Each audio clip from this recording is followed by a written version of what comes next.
No, before our anniversary. Anniversary mo na bago Christmas. Ano ba yan? Naku talaga. Naku, Ninang, kasi Ninang siguro naghahanda si Ate Baby sa kanyang mga inaanak. 66 days before our big day, ang ating 20th anniversary ng ating church. At ang ating guest ay walang iba kundi si Mr. Gary Bilanggo. Something to look forward to talaga, no? Ayan, tandaan niya, mark your calendar, 66 days, or exactly yan, mas, dahil tayo mga 2 months, ganyan. So, lais ko lang po mag-share ng isang thought for today, Sino po bang nakakaalala ng Titanic? Naku, siyempre lahat mukhang pati makipagbag ng daming Titanic na kanta ni Celine Dion talagang nasa puso yata pag nagkakaraoke, Ayan, sino pang bida doon? Ang bida po doon, di ba si Jack and Jill? Si Jack and Rose. Si Jack pala, tsaka si Jack and Jill, Ayan. So, sabi nila, yun daw ang di ba, sa pelikula ni Steven Spielberg ba? Sila ang bida, si Jack and Rose ang bida. Pero may iba po tayo, there are hundreds of stories that can be heard from the, the tragedy of the Titanic. At isa dito ay isang, sabi nila, hero from sa likod ng camera ay si Reverend John Harper.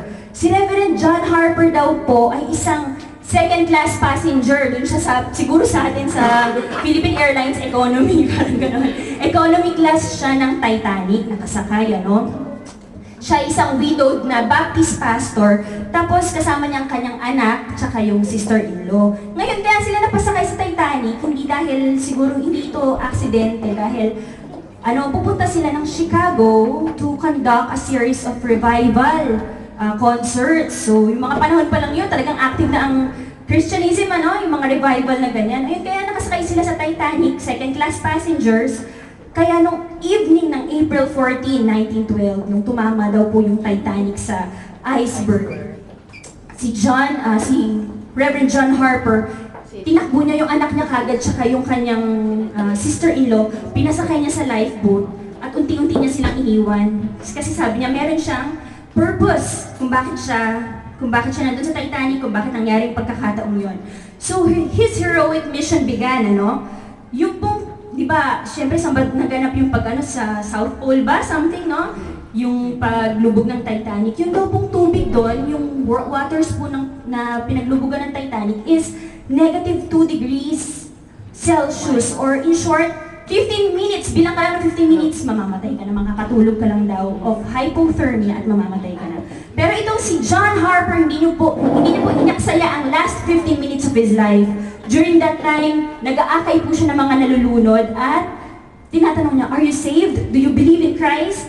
Pag hindi pa, believe in the name of Jesus and you shall be saved. Doon po sa last 15 minutes ng kanyang buhay, yun po ang ginagawa niya, yun po yung mga last few words na inaano niya. Kaya siguro doon sa mga namatay na 1,400 plus na passengers, ilan po kaya ang na-save doon sa pamamagitan ni John Harper? This is a reminder for us, mga kapatid. Tayo po nandito, wala man po tayo sa gilid ng, kumbaga, kamatayan or ng disgrasya. Tayo po ay lagi po nakasakbit sa atin yan, para tayong mga beauty queen, ambassadors of Jesus Christ. Hindi man ito nakikita, pero kailangan na ito ay nakikita sa ating mga gawa, sa ating mga salita. Amen. And ito nga sabi sa Bible, as the Father has sent me, so I am sending you. Yun po ang sabi ni Jesus sa atin. Kaya ito ang ating Great Commission. Hindi great suggestion, mga kapatid. Great Commission to share the Word of God. Ito po ay hindi great suggestion lamang. Ito po ay mandatory sa ating mga Christian. Amen. So just like John Harper, let us always be aware that in everywhere we go, we need to spread God's love.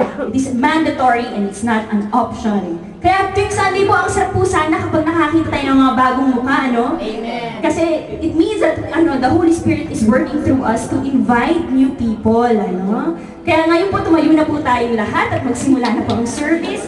Inaanyahan ko po ang music ministry para po simulan ng ating pag-aawit at si Brother Kaloy po para sa ating opening prayer.